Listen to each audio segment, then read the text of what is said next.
This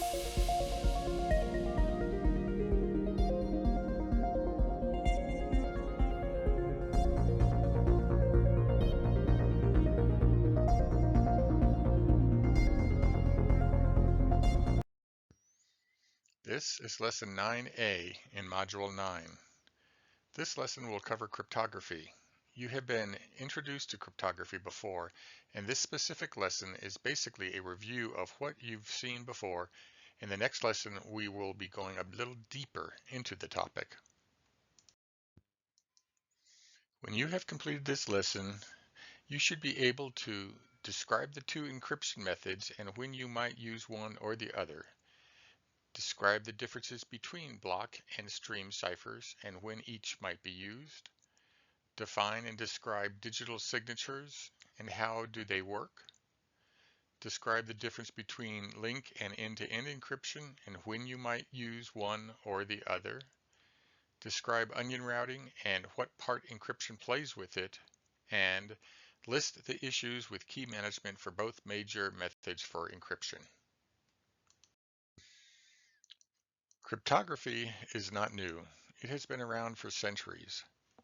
Around 600 BC, substitution ciphers were used in the Middle East, and between 400 BC and 200 AD were described in India. The Greeks also used the skytale, a cylinder around which a strip of parchment was wrapped and which then had a message written across it. Unless a similar cylinder was used, the characters would not line up correctly. This is a type of transposition cipher. Modern cryptology has been attributed to the Arabs. The Book of Cryptographic Messages was written by Al-Khalil, who lived between 717 and 786 AD. Around 800 AD, Al-Kindi, an Arab mathematician, described the frequency analysis technique for breaking monoalphabetic substitution ciphers.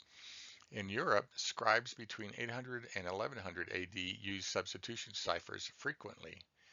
Skipping forward several centuries, cryptography was used by nations increasingly, especially during conflicts such as the Crimean War, the Civil War, World War I, and World War II. In World War II, we all have heard of, I'm sure, the Enigma machine and how cracking of the German machine and code aided the Allies, and how cracking of the Japanese code also helped at the Battle of Midway. If you recall our previous discussion on confidentiality, we were presented with a situation where Alice wants to send the message hello to her friend Bob. Unfortunately, Trudy is listening in and intercepts the message, and confidentiality is lost. The question now is, how are we going to ensure this loss of confidentiality doesn't occur? One answer is to make the message unreadable, to encrypt the message. So, what is encryption? Encryption is nothing more than converting the original message, known as the plain text, into an unreadable format known as the ciphertext. We also then need the ability to take the ciphertext and put it through a similar process called decryption that will provide us the original plain text. The goal is to have the original plain text and the plain text produced after the decryption process be the same. There are numerous encryption algorithms which generally fall into two categories: symmetric algorithms and asymmetric algorithms. We also differentiate between block ciphers and stream ciphers. One technique for providing confidentiality for transmitted or stored data is symmetric encryption. Symmetric encryption, also referred to as conventional encryption or single key encryption, was the only type of encryption in use prior to the introduction of public key encryption in the late 1970s. Countless individuals and groups, from Julius Caesar to present-day diplomatic, military, and commercial users, have used symmetric encryption for secret communication.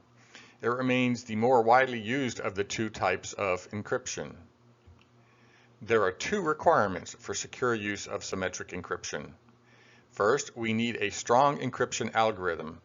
At a minimum, we would like the algorithm to be such that an opponent who knows the algorithm and has access to one or more ciphertexts would be unable to decipher the ciphertext or figure out the key. Second, the sender and receiver must have obtained copies of the secret key in a secure fashion and must keep the key secure. If someone can discover the key and knows the algorithm, all communication using this key is readable. Here is a diagram illustrating symmetric encryption. Notice that the same key is used for both the encryption and decryption processes. The decryption process is just the reverse of the encryption process using the same key. One example of a symmetric algorithm is the Data Encryption Standard, or DES. When examining how the encryption algorithm works, most utilize a series of permutations and substitutions. Substitution replaces plain text letters or bits with other letters or bits. Permutation uses the original plain text message letters or bits, but rearranges their order. The key to remember then is substitution replaces and permutation rearranges. Just as it is important to you that your information stays secret, it is important to your potential adversaries to try and break your encryption in order to be able to read your information. One method that can be used to break symmetric encryption algorithms is a brute force attack. This is nothing more than trying all possible keys on a sample of your ciphertext until a readable message is obtained. On average, the adversary will need to go through half of all possible keys in order to find your key.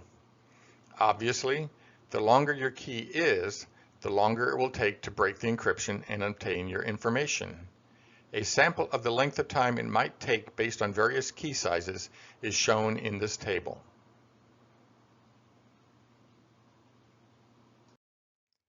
The brute force strategy is conceptually very easy to conduct. It just is going to take a long time to find the correct key. Another strategy is a cryptanalytic attack. We are not going to go into the methods used in detail. You will need to take a course on cryptography for that. From our perspective, just know that this type of attack utilizes a thorough analysis of the properties of the algorithm used and can benefit from having a copy of plain text message and its ciphertext equivalent. Breaking the encryption will also enable your adversary to read all previous messages that use the same algorithm and key. Earlier, we mentioned two types of symmetric algorithms: block ciphers and stream ciphers. A block encryption algorithm encrypts blocks of text at the same time, generally using the same algorithm and key for each block. The output is a series of encrypted blocks which can then be sent and decrypted at the other end as shown in this diagram. A stream encryption algorithm will encrypt the message 1 byte at a time. Generally, these will be faster and are used in streaming applications where time is critical.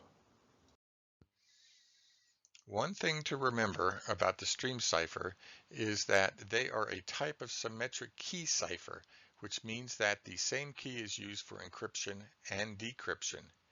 A term you will hear when discussing stream ciphers is key stream. The key stream is nothing more than the pseudo-random cipher digits that are used to encrypt the plaintext stream. Another important concept and term is that of the seed value. The seed value is basically the key used in the decryption process. This value will create the starting value in the key stream. If the same key is used more than once, it can lead to security issues as it will result in the same key stream. There are two types of stream ciphers. The first is synchronous, which generates the stream of pseudo-random digits independently from the plaintext stream. The plaintext stream and the key stream are combined with an exclusive OR to generate the encrypted stream.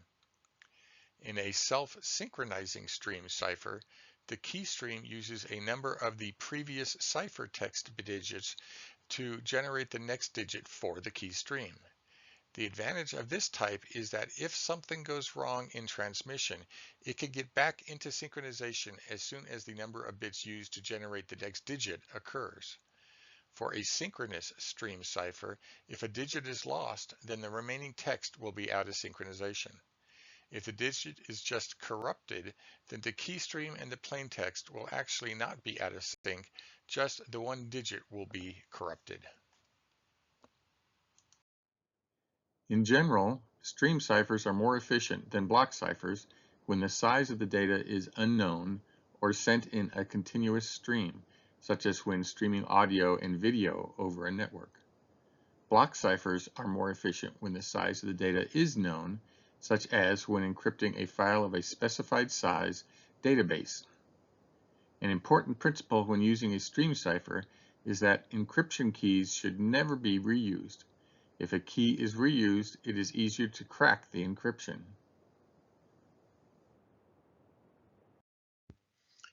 Here is a short video for you to take a look at either now by pausing this lesson or later. The better known algorithms mentioned in the video will be discussed in the next few slides. The video provided a good discussion on symmetric algorithms. Let's summarize a couple of the algorithms mentioned.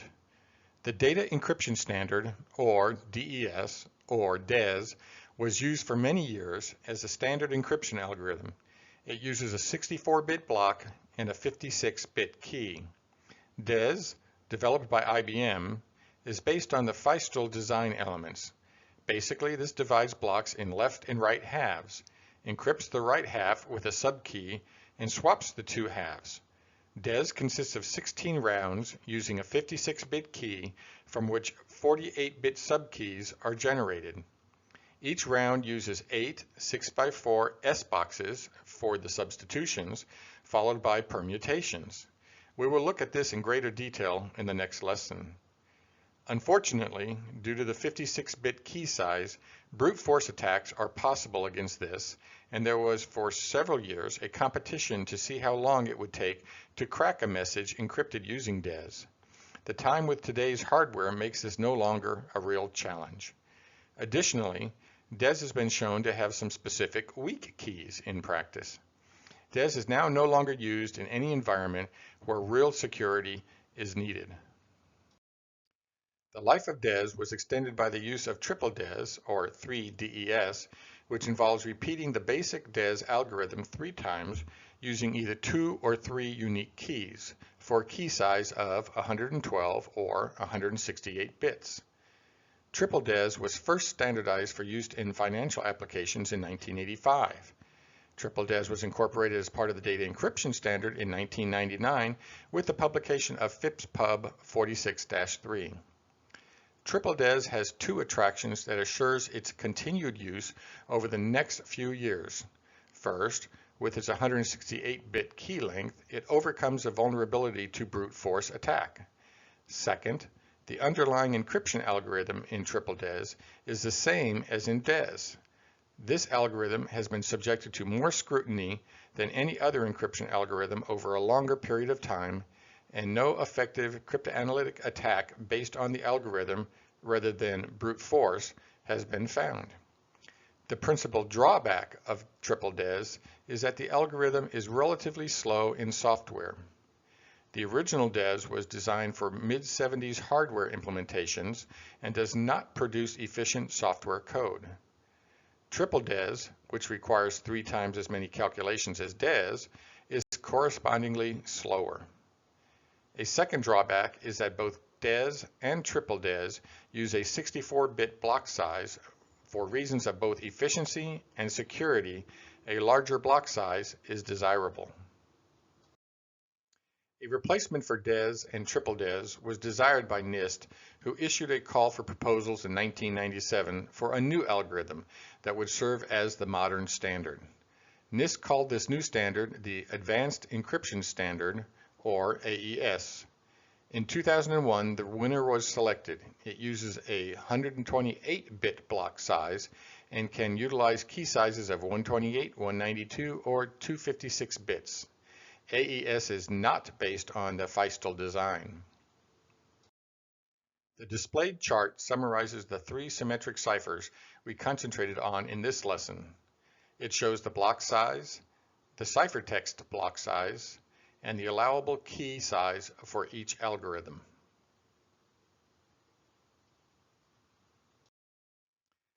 At this point, let's turn our attention to the other type of encryption algorithm, the asymmetric or public key encryption algorithm. Public key encryption is not new, but certainly hasn't been around as long as the Caesar cipher. It was first introduced in 1976. Asymmetric algorithms are not focused on substitution and permutations like symmetric algorithms, but most people recognize the major difference between them is in the number of required keys. Asymmetric algorithms utilize two keys. The first is a public key, which is made available to anybody you want. The second is a private key that only you know. Encrypted data using one of the keys can only be decrypted using the other key. The essential steps are as follows. First, each user generates a pair of keys to be used for encryption and decryption. Second, each user places one of the two keys in a public register or other location. Third, if Bob wishes to send a private message to Alice, Bob encrypts the message using Alice's public key. And fourth, when Alice receives the message, she decrypts it using her private key. Nobody else can decrypt the message because only Alice knows her private key. As an example, in the diagram shown, Bob uses Alice's public key to encrypt a message which he then sends to her. Alice then decrypts this message using her private key, which only she knows. Before proceeding further, we should mention several common misconceptions concerning public key encryption. The first is public key encryption is more secure than symmetric encryption. In fact, the security of an encryption scheme depends on the length of the key and the computational work involved in breaking it. There is nothing in principle about either symmetric or public key encryption making one superior to another for resisting cryptanalysis. A second misconception is public key encryption is a general purpose technique that has made symmetric encryption obsolete. On the contrary, because of the computational overhead of current public key encryption schemes, there seems no foreseeable likelihood that symmetric encryption will be abandoned. Finally, there is a feeling that key distribution is trivial when using public key encryption, compared to the rather cumbersome handshaking involved with symmetric encryption. For public key distribution, some form of protocol is needed, often involving a central agent, and the procedures involved are no simpler or any more efficient than those required for symmetric encryption. An important and common use of asymmetric algorithms is to exchange symmetric keys. Note that the scheme shown in the previous slide was directed toward providing confidentiality. Only the intended recipient should be able to decrypt the ciphertext because only the intended recipient is in possession of the required private key. Whether in fact confidentiality is provided depends on a number of factors, including the security of the algorithm, whether the private key is kept secret, and the security of any protocol of which the encryption function is a part. In this slide, we see another mode of operation of public key cryptography. In this scheme, a user encrypts data using his or her own private key. Anyone who knows the corresponding public key will then be able to decrypt the message. The second scheme is directed toward providing authentication and/or data integrity. If a user is able to successfully recover the plain text from Bob's ciphertext using Bob's public key, this indicates that only Bob could have encrypted the plain text, thus providing authentication. Further, no one but Bob would be able to modify the plain text because only Bob could encrypt the plain text with Bob's private key. In essence, this second scheme provides the ability for Bob to sign the document since only Bob could have encrypted the message with his private key. Diffie and Hellman postulated this public key system without demonstrating that such algorithms exist.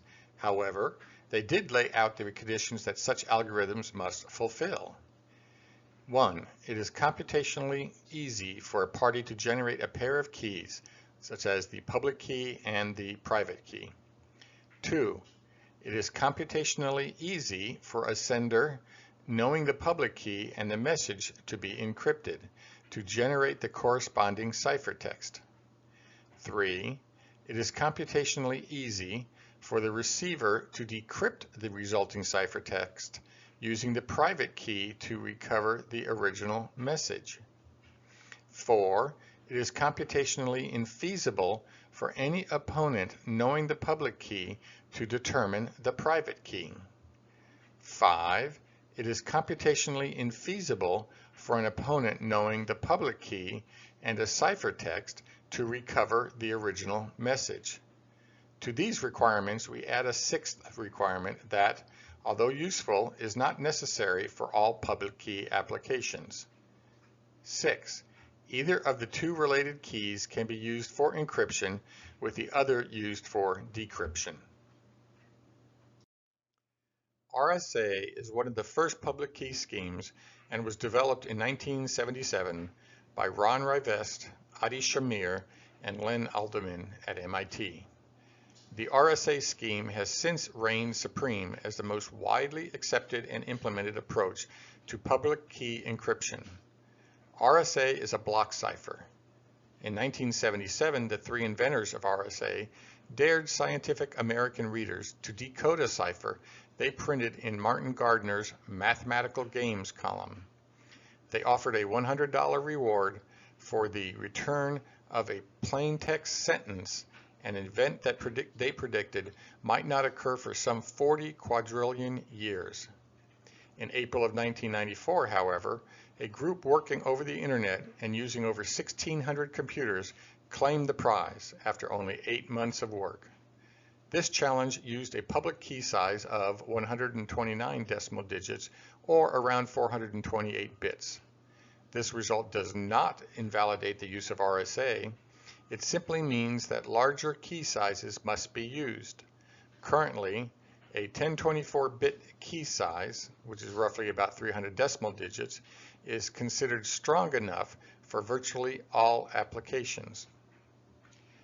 The first published public key algorithm appeared in the seminal paper by Diffie and Hellman that defined public key cryptography, and is generally referred to as the Diffie-Hellman key exchange or key agreement.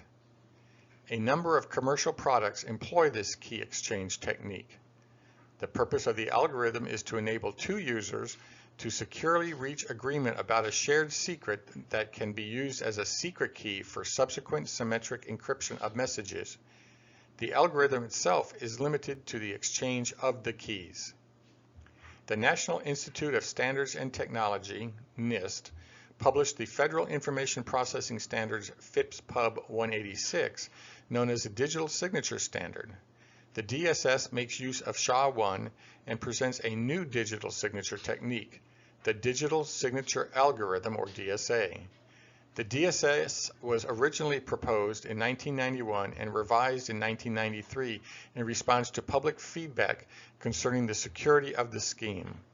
There was a further minor revision in 1996.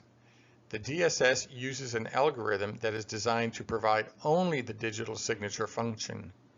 Unlike RSA, it cannot be used for encryption or key exchange.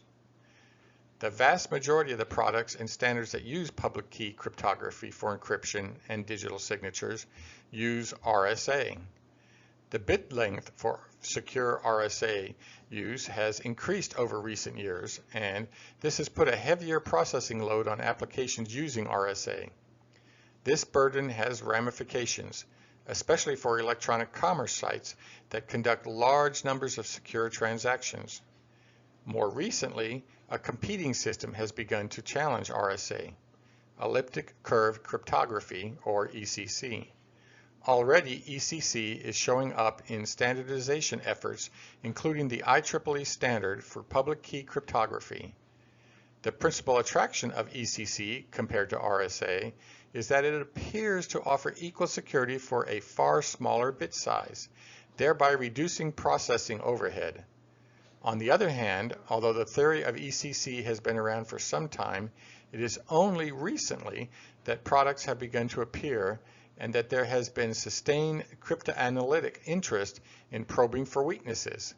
Thus, the confidence level in ECC is not yet as high as that in RSA.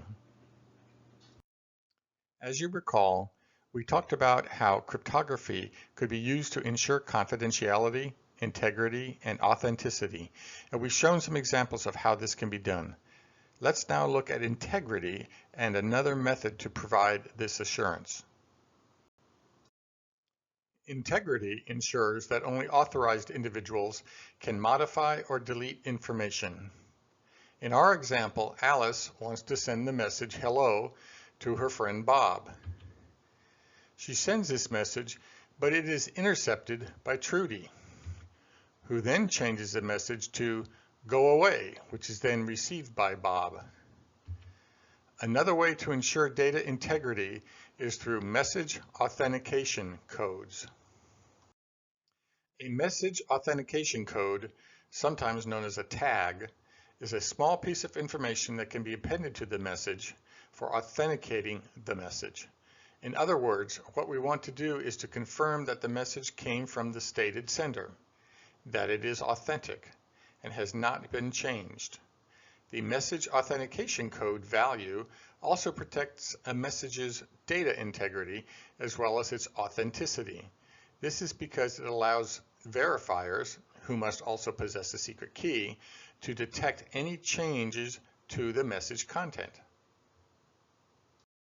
One authentication technique involves the use of a secret key to generate a small block of data, known as a message authentication code, that is appended to the message. This technique assumes that two communicating parties, say A and B, share a common secret key. When A has a message to send to B, A will calculate the message authentication code as a complex function of the message and their secret key.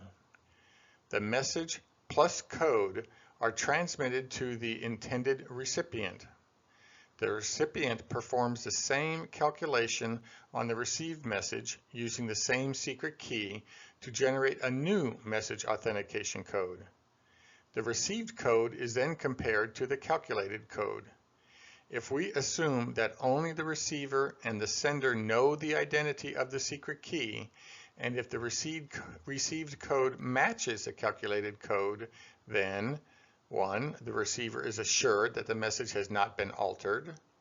2. The receiver is assured that the message is from the alleged sender because no one else knows their secret key.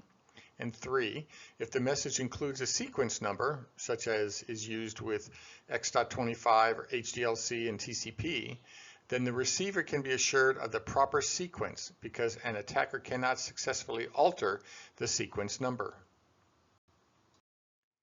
An alternative to the message authentication code is the one-way hash function. As with the message authentication code, a hash function accepts a variable size message M as input and produces a fixed size message digest as output. Typically, the message is padded out to an integer multiple of some fixed length, such as 1024 bits, and the padding includes the value of the length of the original message in bits. The length field is a security measure to increase the difficulty for an attacker to produce an alternative message with the same hash value.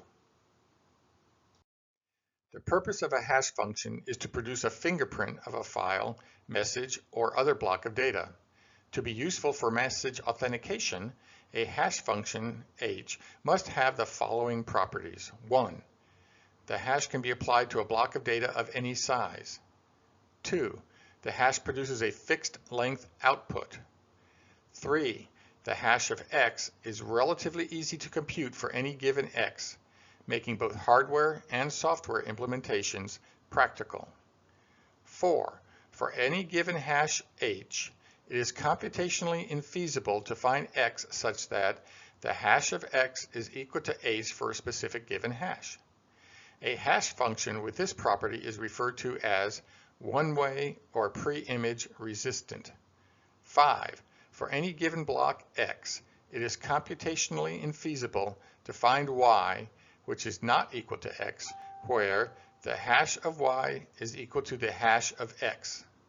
A hash function with this property is referred to as second pre-image resistance. This is sometimes referred to as weak collision resistant. 6. It is computationally infeasible to find any pair x and y such that the hash of x is equal to the hash of y. A hash function with this property is referred to as collision resistant.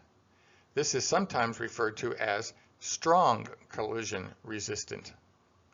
The first three properties are requirements for the practical application of a hash function to message authentication. The fourth property is the one-way property. It is easy to generate a hash given a message, but virtually impossible to generate a message given a hash. This property is important if the authentication technique involves the use of a secret value. The secret value itself is not sent. However, if the hash function is not one way, an attacker can easily discover the secret value. The fifth property guarantees that it is impossible to find an alternative message with the same hash value as a given message. If the sixth property is also satisfied, then it is referred to as a strong hash function. A strong hash function protects against two generated hashes for different messages from being equivalent. It should be fairly obvious that for all hash functions, collisions will exist. This makes sense since you are taking a potentially very large block of data and creating a value for it that is much smaller. With a fixed size hash value, there are a finite number of hashes, and since you have a much larger set of data that can be hashed, you will have different sets of data that will yield the same hash value. The goal is to have a hash function in which it is difficult to find sets of data that will yield the same hash value. Authenticity is the ability to verify that a message that appears to have come from one individual actually did come from that individual. In our example, we have Alice again sending her friend Bob the message hello. When Bob receives it, he is able to verify that the message is authentic and did indeed come from Alice using a method we will soon discuss. Should Trudy try to send the message go away and have it appear as if it came from Alice, Bob is able to use the same technique to determine that the message actually is not from Alice. A method we can use to accomplish this authentication procedure is through the use of digital signatures. This is a generic model from Stallings' book of the process of making and using digital signatures. Bob can sign a message using a digital signature generation algorithm. The inputs to the algorithm are the message and Bob's private key. Any other user, say Alice, can verify the signature using a verification algorithm whose inputs are the message, the signature, and Bob's public key. Note that in this diagram, it doesn't specifically show that the message is encrypted, but it can be. Also note that the message can be of an arbitrary length, so you need a signature algorithm that takes inputs of any length. In simplified terms, the essence of the digital signature mechanism is shown by Stallings in this figure. This repeats the logic shown in the previous diagram, but uses an encrypted hash function to create the signature for the message. Since the hash will take any size input and provide a uniform size output, we have taken care of the arbitrary input issue previously mentioned. Again, the message in the diagram can be an encrypted version of the message to also provide confidentiality. On the basis of the process on the previous slide, we can formulate the requirements for a digital signature as shown. It should go without saying, but it must depend on the input message. It must use information unique and known only to the sender. Why is this? Well, to prevent both forgery and denial. It must also be relatively easy to produce, and it must be relatively easy to recognize and verify. It should be computationally infeasible to forge. Forgery type 1 is to determine a new message for an existing digital signature. Forgery type 2 is to create a fraudulent digital signature for a given message that verifies correctly. Is it practical to save the digital signature in storage? We want to do this because in case of later arbitration required by third parties, care must be taken in the design of the details of the scheme created. The Feistel structure is a particular example of the more general structure used by all symmetric block ciphers. In general, a symmetric block cipher consists of a sequence of rounds, with each round performing substitutions and permutations conditioned by a secret key value. The exact realization of a symmetric block cipher depends on the choice of the following parameters and design features. Block size. Larger block size means greater security, all other things being equal, but reduced encryption-decryption speed. A block size of 128 bits is a reasonable trade-off and is nearly universal among recent block cipher designs. Key size. Larger key size means greater security, but may decrease encryption or decryption speed. The most common key length in modern algorithms is 128 bits. Number of rounds. The essence of a symmetric block cipher is that a single round offers inadequate security, but that multiple rounds offer increasing security. A typical size is 16 rounds. Subkey generation algorithm. Greater complexity in this algorithm should lead to greater difficulty of cryptanalysis. Round function. Again, greater complexity generally means greater resistance to cryptanalysis. There are two other considerations in the design of a symmetric block cipher. Fast software encryption/decryption. In many cases, encryption is embedded in applications or utility functions in such a way as to produce a hardware implementation. Accordingly, the speed of execution of the algorithm becomes a concern. Ease of analysis. Although we would like to make our algorithm as difficult as possible to cryptanalyze, there is great benefit in making the algorithm easy to analyze. That is, if the algorithm can be concise and clearly explained, it is easier to analyze the algorithm for cryptanalytic vulnerabilities and therefore develop a higher level of assurance as to its strength. DES, the data encryption standard, for example, does not have an easily analyzed functionality. Decryption with a symmetric block cipher is essentially the same as the encryption process. The rule is as follows. Use the ciphertext as input to the algorithm, but use the subkeys K sub I in reverse order. That is, use K sub n in the first round, K sub n minus 1 in the second round, and so on until K sub 1 is used in the last round. This is a nice feature because it means we need not implement two different algorithms, one for encryption and one for decryption.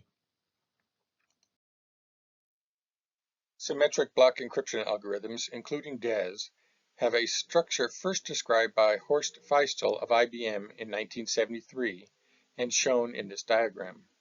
Stallings illustrates a classical Feistel cipher structure with data split in two halves, processed through a number of rounds which perform a substitution on the left half using output of a function used in each round on the right half and a key, and a permutation which swaps halves as listed previously.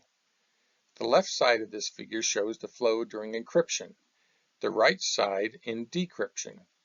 The inputs to the encryption algorithm are a plaintext block of length 2W bits and a key K.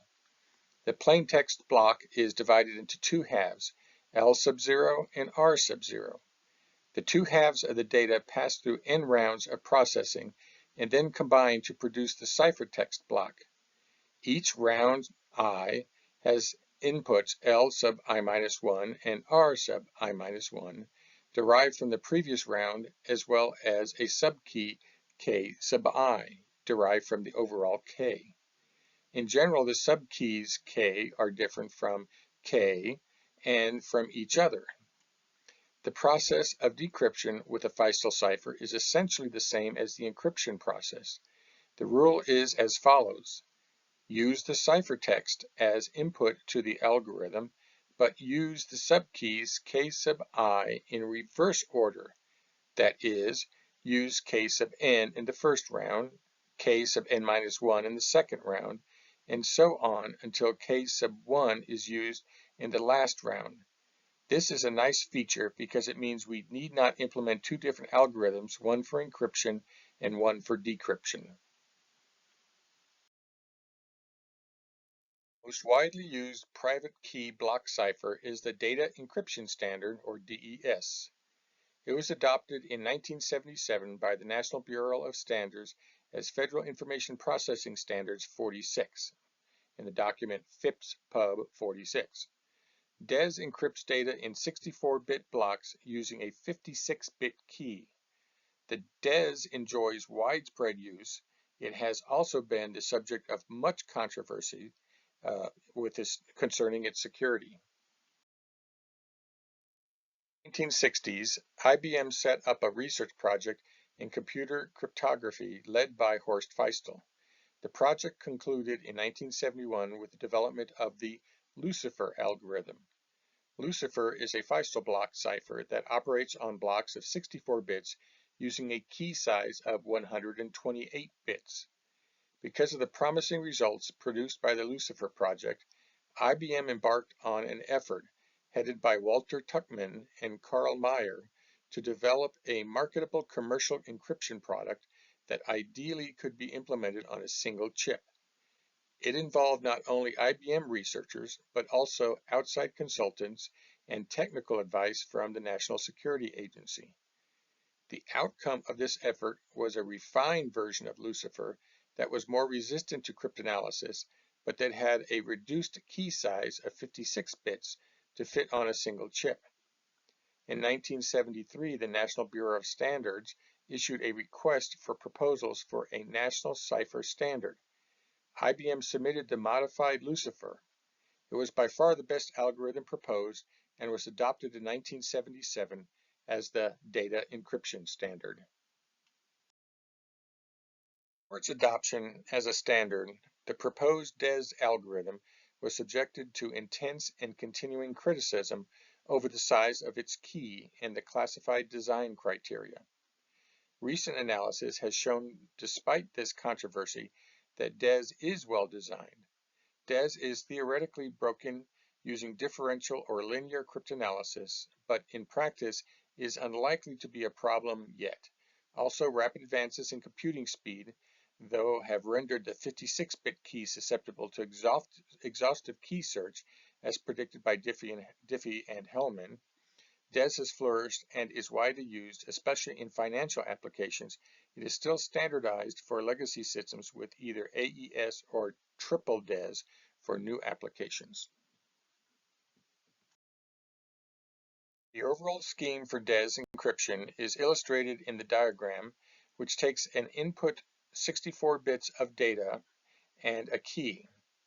The left side shows the basic process for enciphering a 64-bit data block, which consists of an initial permutation, IP, which shuffles the 64-bit input block, 16 rounds of a complex key-dependent round function involving substitutions and permutations, a final permutation being the inverse of the initial IP. The right side shows the handling of the 56-bit key. 8 bits of the key are used for error checking and consists of an initial permutation of the key, PC1, which selects 56 bits out of the 64 bits input in two 28-bit halves. 16 stages to generate the 48-bit subkeys using a left circular shift and a permutation of the two 28-bit halves. Take a look at this algorithm for a second.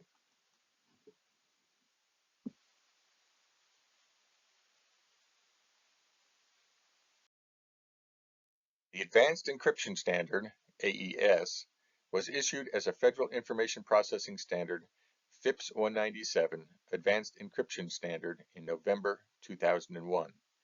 It is intended to replace DES and triple DES with an algorithm that is more secure and efficient.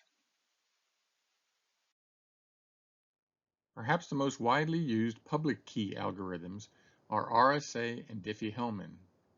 One of the first public key schemes was developed in 1977 by Ron Rivest, Adi Sharmir, and Len Alderman at MIT, and first published in 1978. The RSA scheme has since that time reigned supreme as the most widely accepted and implemented approach to public key encryption. RSA is a block cipher in which the plaintext and ciphertext are integers between 0 and n-1 for some value of n. In encryption and decryption are the following form for some plaintext block M and ciphertext block C. C equals m to the e mod n. M equals c to the d mod n, which equals to m to the e to the d mod n, which equals m to the ed mod n. Both sender and receiver must know the values of n and e, and only the receiver knows the value of d. This is a public key encryption algorithm with a public key of pu and a private key of PR.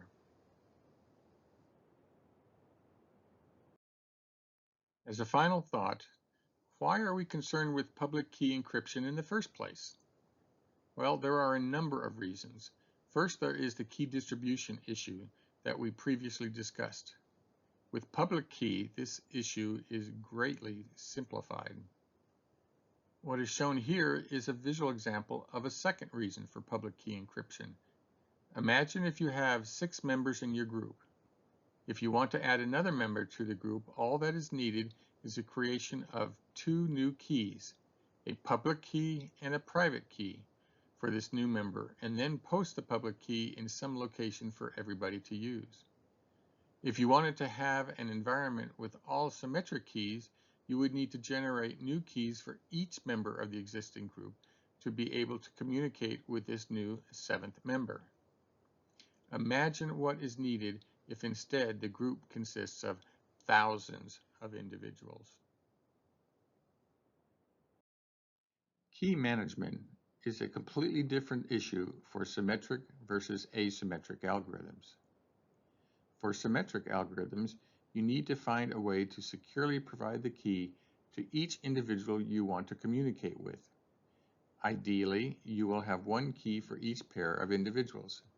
If not, and you use one key for a group of individuals who exchange messages, then if one of the individuals ever leaves the group, you will have the challenge of changing the key and getting it to all of the individuals in the new group. It was often the case that you had to physically send somebody to provide the key to each side wishing to communicate securely. This was terribly cumbersome. With symmetric algorithms, also known as public key cryptography, the key management problem is completely different. Since you will have 2 keys, one that is private and is only known by you and is used to decrypt a message, the other key can be made public and will be used by individuals wishing to send you a secure message to encrypt that message. Since only your private key will allow the message to be correctly decrypted, it is not a problem that your public key is known by many people. Where the problem arises is in the management of the public keys. This is what PKI, or public key infrastructure, is all about. The idea is that you want to be able to post your public key at some location that will allow everybody to obtain it easily so they can encrypt messages to send to you. Who will be the entity that keeps the list of posted keys, and how do you know they can be trusted? Your PKI solution should address this.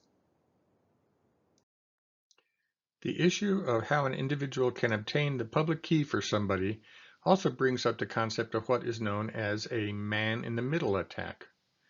One way this attack can work is that the attacker is able to be inserted in the middle of a conversation in such a way as to intercept the transmission of the public key.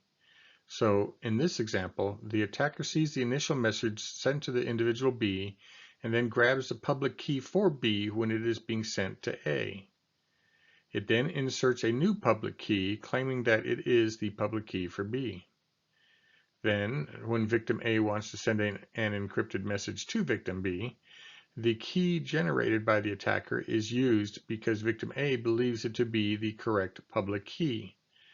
The man in the middle intercepts this message, decrypts it, and at that point, the confidentiality of the message has been lost. The message could also be modified at this point. It is then encrypted using B's correct public key, which the attacker has stored. When B receives it, the message is considered to be authentic, and in this example, the invoice is changed so that the money B sends is sent to an account for the man in the middle. Having a trusted source where you can go to obtain the public key for anybody you want to send a secret message to is critical. This is the purpose of a public key infrastructure, or PKI, scheme. The PKI needs to address all issues associated with running a central authority. This includes verifying the identity of somebody supplying their public key and a way to securely provide the public key somebody is requesting. Generally, the way this is accomplished is to have the PKI generate a certificate that is digitally signed so the requester can be assured of the authenticity of the information they receive. Here is a diagram illustrating what we just talked about with public key cryptography and the management of the keys. In this case, both Bob and Alice have generated a pair of keys, one private they don't share with anybody, and one public which they want to post so individuals can send them an encrypted message. The public key is sent to a trusted third party known as a certificate authority. It is the central storage area holding the public key for everybody in a group. In cryptography, X.509 is an International Telecommunication Union, or ITU, standard defining the format of public key certificates. This diagram provides an example of how things work for a public key infrastructure. You can follow the numbers through the process. First, number 1, Bob wants to get registered so folks can talk to him. He sends a certificate signing request, or CSR, to the registration authority. The certificate signing request contains information the certificate authority will use to create Bob's certificate. Step 2, the registration authority validates his identity. 3, the registration authority will send the CSR to the certification authority. 4, the certification authority generates the certificate requested by Bob. 5, at some later point, Alice wants to send a secure message to Bob. She requests his certificate. 6, Bob sends the certificate information to her. 7, Alice can verify that the information sent is authentically signed by the certification authority. And 8, Alice can now proceed with sending a secure message to Bob. Asymmetric algorithms, which are generally slower than symmetric algorithms, are commonly used to be able to send a symmetric key between two parties who can then communicate with the symmetric key. In this example shown here in the diagram, the individual at the top, the sender, wants to send a message encrypted with a symmetric key, which the receiver doesn't know yet. What the sender does is to generate the symmetric key, encrypt the message with it, then encrypt the symmetric key with the receiver's public key, and send both of these to the receiver. The receiver receives the digital envelope consisting of the encrypted message and the encrypted symmetric key, and grabs the encrypted symmetric key. The receiver then decrypts it with their private key, resulting in the symmetric key. The message can then be decrypted using that symmetric key. The symmetric key can then be used for further communication between the sender and the receiver. The process of transmitting a symmetric key after encrypting it using asymmetric encryption is a common practice. There are a number of different applications for encryption. In other words, there are numerous occasions that we want to secure data using encryption. Some examples include file system encryption. With the number of laptops in use today, it is common to encrypt the entire file system so that if your laptop is lost or stolen, the files it contains are encrypted and won't be of any value to whoever may end up with your laptop. With database encryption, we are protecting the data at rest. In other words, the data when it is stored. Your database of information will be encrypted so that unless you know the password, you will not be able to access it. It adds a little bit of overhead to database management systems, but not enough for it to even really be noticed. Blockchains are a very common item these days as they form the basis of the numerous different cryptocurrencies that exist. With a blockchain, we have a list of records where any addition to the list will be done using a cryptographic algorithm so that the records are resistant to change. Onion routing is used by some browsers to hide the chain of where a packet has traveled through to increase anonymity. A very common browser that relies on this is the Tor browser. Interestingly, Tor, T-O-R, stands for the Onion Router. Here is a diagram and description of onion routing. Onion routing is used to increase anonymity on a network. The way it works is to encrypt packets for each leg of a transmission. Each outermost layer only has information on where the next leg ends. When the packet gets to the point, it peels off the outermost layer, decrypts its portion, and then sends it on its way for the next leg. This means that only at the last leg will the sender know what the destination is. Here is a bit more of an explanation concerning onion routing. There are a couple things to point out. In the previous slide, it should have been obvious that somebody had to have picked a path for the packets to follow so that the different legs could be encrypted. The sender does this picking out a list of nodes for the packet to be sent to. The nodes are selected out of a directory node. Public key cryptography is used to wrap each layer in the onion routing, encrypting all of the path information after it. Ideally, this means that each node in the path only is aware of two other nodes, the one it received the packet from and the node it is going to send the packet to. The node has no idea how many other nodes the packet will travel through, as all of that information is encrypted. To be able to compromise the anonymity of this process, an attacker would have to compromise a significant number of the nodes in the onion routing network. Law enforcement and intelligence agencies have attempted to do some of this, but often it is only at the edge of the onion network where they get a glimpse of the packet, but that will be enough at times to determine if illegitimate activity is being conducted.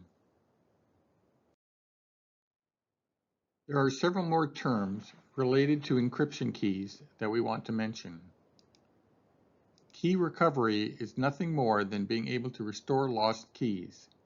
Key archiving is related to this and means a process to back up keys so that they aren't lost. Key escrow is sometimes misused as a synonym for key recovery, but they are not the same. In key escrow, a third party is given the key or part of a key so that it can be recovered, but generally only after a court has authorized the third party to turn their portion of the key over to whoever has requested it. Session keys are symmetric keys used to encrypt data during a session between two computers. Ephemeral keys are keys that are used only once that are no good for additional encryption or decryption. And finally, key stretching is a method to take known weak keys and stretch them to make them more secure. It is well known that certain keys in specific algorithms are weak and can make cryptanalysis easier. We want to eliminate these weak keys. There are a few more terms that we want to mention related to encryption. The list includes the items on this slide, some of which we will go through in more detail on subsequent slides. ComSec simply stands for Communications Security. SMIME stands for Secure Multipurpose Internet Mail Extensions. The Internet Mail Consortium was formed in 1996 with one of their tasks being to develop a standard security protocol for Internet mail. SMIME is an extension of MIME. MIME stands for the Multipurpose Internet Mail Extensions. It is a standard that extends the format for email to include non-ASCII characters and attachments. SMIME adds security to the package. The current version utilizes AES encryption. The acronym PGP stands for Pretty Good Privacy, which is exactly what it offered. Created by Phil Zimmerman in 1991, it was a public domain security protocol. Later, commercial versions were also created. It has been widely used by both individuals and businesses for signing, encrypting, and decrypting text, email, files, directories, and disk partitions. GNU Privacy Guard, or GPG, is a common alternative today. TLS stands for Transport Layer Security and is an Internet Engineering Task Force standard. It was designed to replace Secure Sockets Layer, or SSL. It provides security over a network. The diagram shows how this is done, and you can see how it is related to some other processes we've already discussed. Link encryption occurs at the data link layer, thus its name. Packets are encrypted at each link the packet is transmitted through. For it to be forwarded to the next link, it is decrypted, the destination is observed, the next node in a path to the destination is determined, then the packet is encrypted again and sent on its way. End-to-end encryption occurs at the top levels in the network. Encryption takes place within the application or shortly after they are sent lower in the stack. End-to-end encryption is good for encrypting the data so that nodes along the path can't see what was contained in the data portion of the packet. Link encryption is good for hiding the path that a packet is going on or has come from. The two, of course, can be used in combination with each other.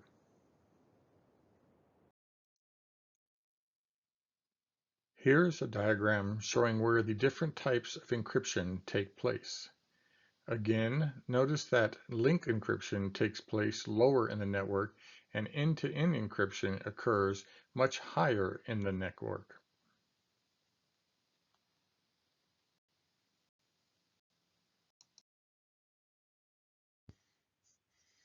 There is one assigned reading for this lesson, but don't read the entire document unless you really want to. Just skim it as it is rather lengthy. There are 3 required videos, but they are fairly short. If you want more information on various topics in encryption, there are also 4 optional videos. Time for a quick knowledge review. There are so many encryption algorithms and implementations of them that if you really want to be sure how secure the communication and storage is for your application, it is best to code your own and, in fact, if you are comfortable with it, to create your own algorithm so you know exactly what it is doing. Is this statement true or false?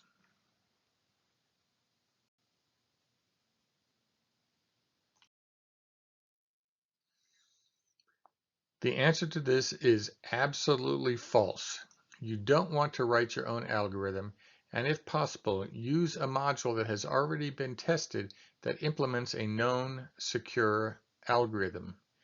If you must code one for whatever reason, be sure to implement a tested algorithm, and under no circumstances do you want to try and create your own encryption algorithm.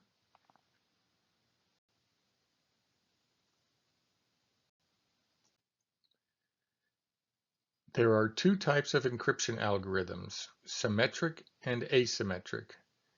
Additionally, there are two general types of ciphers used in symmetric encryption, block and stream. Are these statements true or false?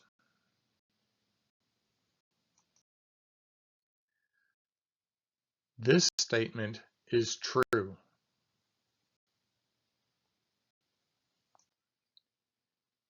Which of the following is generally used in the encryption of data for real-time applications because it is faster? Asymmetric encryption, stream encryption, or block encryption?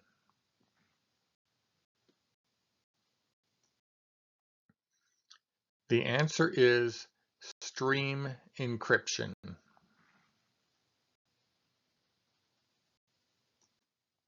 Which of the following statements is true? Select all that apply. When hashing data, such as a password, it is possible to have a collision occur. When encrypting data, such as a password, it is possible to have a collision occur. Creating a hash of some data will always yield a fixed size result, no matter what the length of the data is. Encrypting data will always yield a fixed size result, no matter what the length of the data is.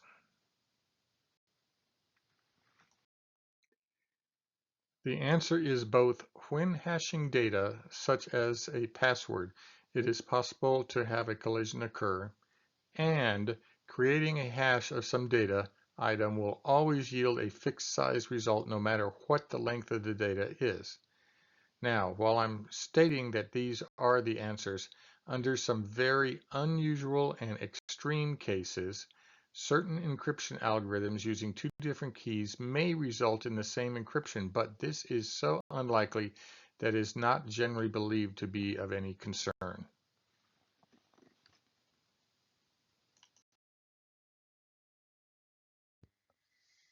This is the end of Lesson 9A in Module 9.